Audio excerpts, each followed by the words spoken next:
Subscribe کریں ہمارے channel مبارک دن official کو اور بیل آئیکن پر کلک کرنا نہ بھولیں، آپ کو ہمارے لیٹسٹ مزید ویڈیو ملتی رہیں گی۔ بسم اللہ الرحمن الرحیم۔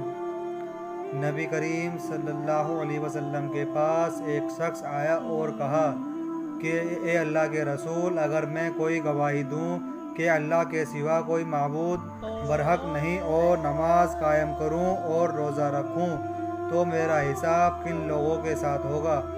آپ صلی اللہ علیہ وسلم نے ارشاد فرمایا، اگر تو یہ 3 کام پر اڑ جائے تو تیرا حساب سودا اور صالحین کے ساتھ ہوگا۔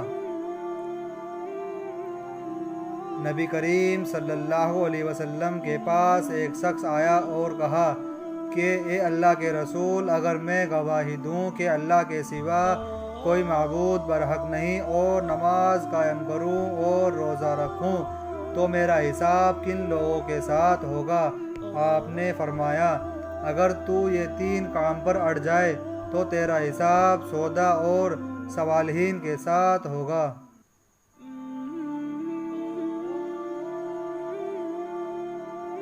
اللہ رب العزت قرآن کریم میں فرماتے ہیں، اے ایمان والو، تم پر روزے فرض کیے گئے جیسے تم سے پچھلی امتوں پر ہم نے فرض کیے تھے، تاکہ کہیں تم تقوی پرہیزگاری اختیار کرو۔ تو تقوی روزے کا مقصد ہے، تقوی رمضان کا اصل مقصد ہے، تقوی روزے کا پیغام ہے، تقوی رمضان کا پیغام ہے۔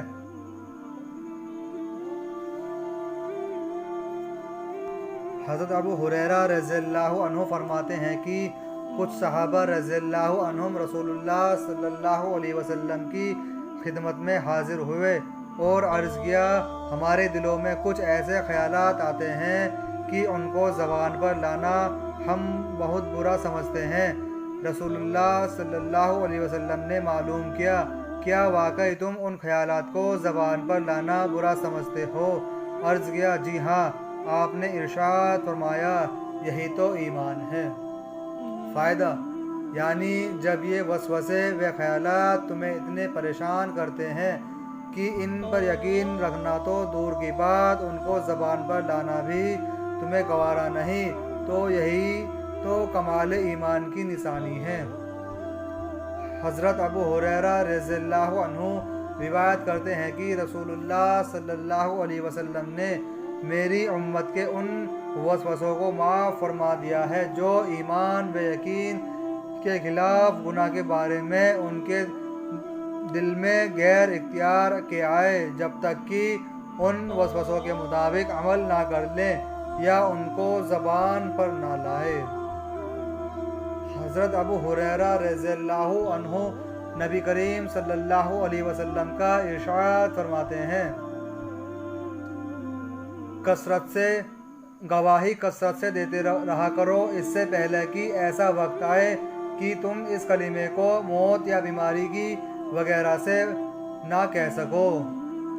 حضرت ابو ہریرہ رضی اللہ عنہ نبی کریم صلی اللہ علیہ وسلم کا ارشاد فرماتے ہیں، لا الہ الا اللہ کی گواہی کثرت سے دیتے رہا کرو، اس سے پہلے کہ ایسا وقت آئے کہ تم اس کلمے کو موت یا بیماری کی وغیرہ کی وجہ سے نہ کہہ سکو۔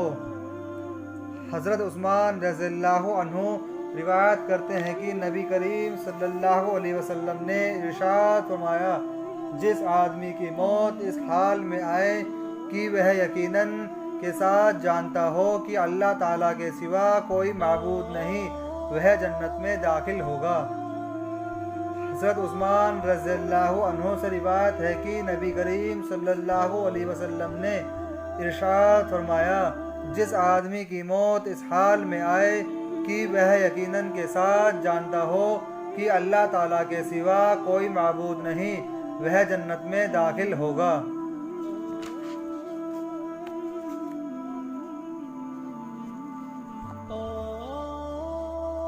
حضرت صاحب رضی اللہ عنہ فرماتے ہیں کہ حضرت علی رضی اللہ عنہ نے ارشاد فرمایا کہ رسول اللہ صلی اللہ علیہ وسلم نے جب ان کی شادی اپنی بیٹی حضرت فاطمہ رضی اللہ عنہا سے کی तो हज़रत फ़ातिमा रज़ियल्लाहु अन्हा के साथ एक चादर, एक चमड़े का तकिया जिसमें खजूर की छाल भरी हुई थी, 2 चक्कियाँ, एक मशकीज़ा और 2 मटके भेजे।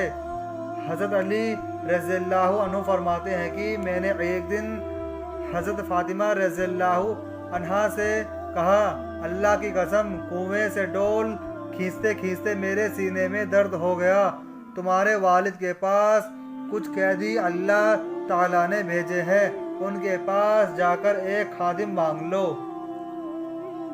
हज़रत फ़ातिमा रज़ियल्लाहु अन्हा ने कहा, मेरे हाथों में भी चक्की चलाते चलाते गट्टे पड़ गए हैं। चुनाचे वे रसूलुल्लाह सल्लल्लाहु अलैहि वसल्लम की खिदमत में गई। आप सल्लल्लाहु अलैहि वसल्लम ने इरशाद फरमाया, प्यारी बेटी कैसे आना हुआ? फ़ातिमा रज़ियल्लाहु अन्हा ने अर्ज़ किया, सलाम करने आई हूँ और शर्म की वजह से अपनी ज़रूरत ना बता सकी और यूं ही वापस आ गई। मैंने उनसे पूछा क्या हुआ? उन्होंने कहा, मैं तो शर्म की वजह से खादिम ना मांग सकी। फिर हम दोनों एक साथ नबी करीम सल्लल्लाहु अलैहि वसल्लम की खिदमत में हाजिर हुए। मैंने कहा, ए अल्लाह के रसूल, कुएं से पानी खींचते खींचते मेरे सीने में तकलीफ़ हो गई। और फ़ातिमा ने अर्ज़ किया, चक्की चलाते चलाते मेरे हाथों में गट्टे पड़ गए। अल्लाह ताला ने आपके पास कैदी भेजे हैं और कुछ वुसअत अता फरमाई है, इसलिए हमें भी एक खादिम दे दीजिए। नबी करीम सल्लल्लाहु अलैहि वसल्लम ने अल्लाह ताला की कसम, सुफ़ा वाले भूख की वजह से ऐसे हाल में हैं, उनके पेटों पर बल पड़े हुए हैं। उन पर खर्च करने के लिए मेरे पास और कुछ नहीं है, इसलिए ये गुलाम बेचकर उनकी रकम का मुनाफा सुफ़ा वालों पर खर्च करूँगा। यह सुनकर हम दोनों वापस आ गए। रात को हम दोनों छोटे से एक कंबल में लेटे हुए थे। जब उससे सर ढांकते तो पैर खुल जाते और जब पैरों को ढांकते तो सर खुल जाता। अचानक रसूलुल्लाह सल्लल्लाहु अलैहि वसल्लम हमारे पास तशरीफ़ ले आए।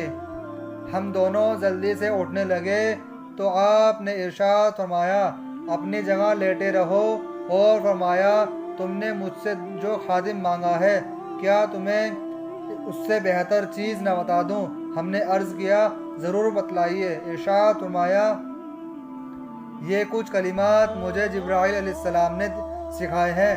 तुम दोनों हर नमाज के बाद 10 बार सुबहान अल्लाह, 10 बार अल्हम्दुलिल्लाह, 10 बार अल्लाहु अकबर कह लिया करो, और जब बिस्तर पर लेटो तो 33 बार सुबहान अल्लाह, 33 बार अल्हम्दुलिल्लाह और 34 बार अल्लाहु अकबर कहा करो।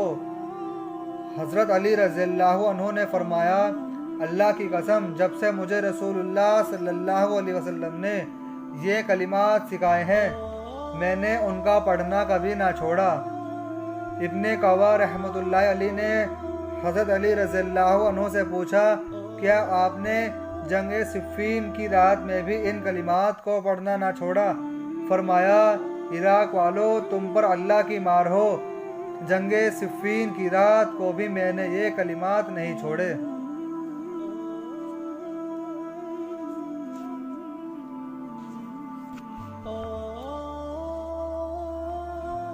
हज़रत अब्दुल्ला बिन उमर रज़ियल्लाहु अन्हुमा से रिवायत है कि रसूलुल्लाह सल्लल्लाहु अलैहि वसल्लम ने इरशाद फरमाया, अल्लाह ताला उस आदमी पर रहम फरमाए जो असर से पहले 4 रकात पढ़ता है। हज़रत अब्दुल्ला बिन उमर रज़ियल्लाहु अन्हुमा से रिवायत है कि रसूलुल्लाह सल्लल्लाहु अलैहि वसल्लम ने इरशाद फरमाया, अल्लाह ताला उस आदमी पर रहम फरमाए जो असर से पहले 4 रकात पढ़ता है।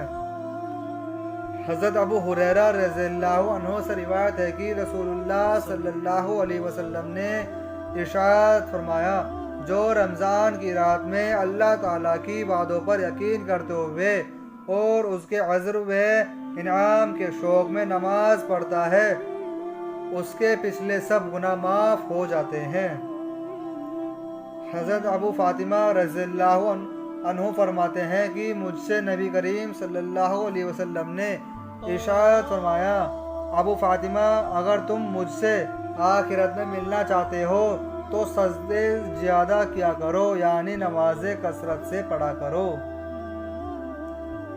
हज़रत अबू हुरैरा रज़ियल्लाहु अन्हु फरमाते हैं कि मैंने रसूलुल्लाह सल्लल्लाहु अलैहि वसल्लम को इरशाद फरमाते हुए सुना, क़यामत के दिन आदमी के अमाल में सबसे पहले नमाज का हिसाब किया जाएगा। अगर नमाज अच्छी हुई तो वह आदमी कामयाब और बामुराद होगा, और अगर नमाज खराब हुई तो वह नाकाम व नामुराद होगा। अगर फ़र्ज़ नमाज में कुछ कमी हुई तो अल्लाह ताला इरशाद फरमाएंगे, देखो क्या मेरे बंदे के पास कुछ नफलें भी हैं जिनसे फ़र्ज़ों की कमी पूरी कर दी जाए। अगर नफले नमाजें होंगी तो अल्लाह ताला उनसे फ़र्ज़ों की कमी पूरी फरमा देंगे। इसके बाद फिर इसी तरह बाकी अमाल, रोज़ा, ज़कात वगैरह का हिसाब होगा, यानी फ़र्ज़ रोज़ों की कमी नफल रोज़े से पूरी की जाएगी और ज़कात की कमी नफली सदक़ों से पूरी की जाएगी। अल्लाह ताला का इरशाद है, तमाम नमाज़ों की और ख़ास तौर पर दरमियान वाली नमाज यानी असर की नमाज की पाबंदी किया करो और अल्लाह ताला के सामने अदब के साथ नियाज मंद होकर खड़े रहा करो। अल्लाह ताला का इरशाद है, तमाम नमाज़ों की और ख़ास तौर पर दरमियान वाली नमाज यानी असर की नमाज की पाबंदी किया करो और अल्लाह ताला के सामने अदब के साथ नियाज मंद होकर खड़े रहा करो। अल्लाह ताला का इरशाद है, सब्र और नमाज के ज़रिए से मदद लिया करो, बेशक वह नमाज दुश्वार ज़रूर है मगर जिन के दिलों में खुशू है उन पर कुछ भी दुश्वार नहीं। फ़ायदा सब्र यह है कि इंसान अपने आप को नफसानी ख्वाहिशात से रोके और अल्लाह ताला के सारे अहकाम पूरे करे और तकलीफ़ों को बर्दाश्त करना भी सीखे। आयत शरीफा में दीन पर अमल करने के लिए सब्र और नमाज के ज़रिए मदद का हुक्म दिया गया है। हज़रत उक़बा बिन आमिर हुनी रज़ियल्लाहु अन्हु नबी करीम सल्लल्लाहु अलैहि वसल्लम का इरशाद नकल करते हैं, जो मुसलमान भी कामिल वज़ू करता है फिर अपनी नमाज में इस तरह से ध्यान से खड़ा होता है कि उसे मालूम हो कि वह क्या पढ़ रहा है, तो नमाज से इस हाल में फारिग होता है कि उस पर कोई गुनाह नहीं होता, जैसे उस दिन था जिस दिन उसको उसकी माँ ने जना था।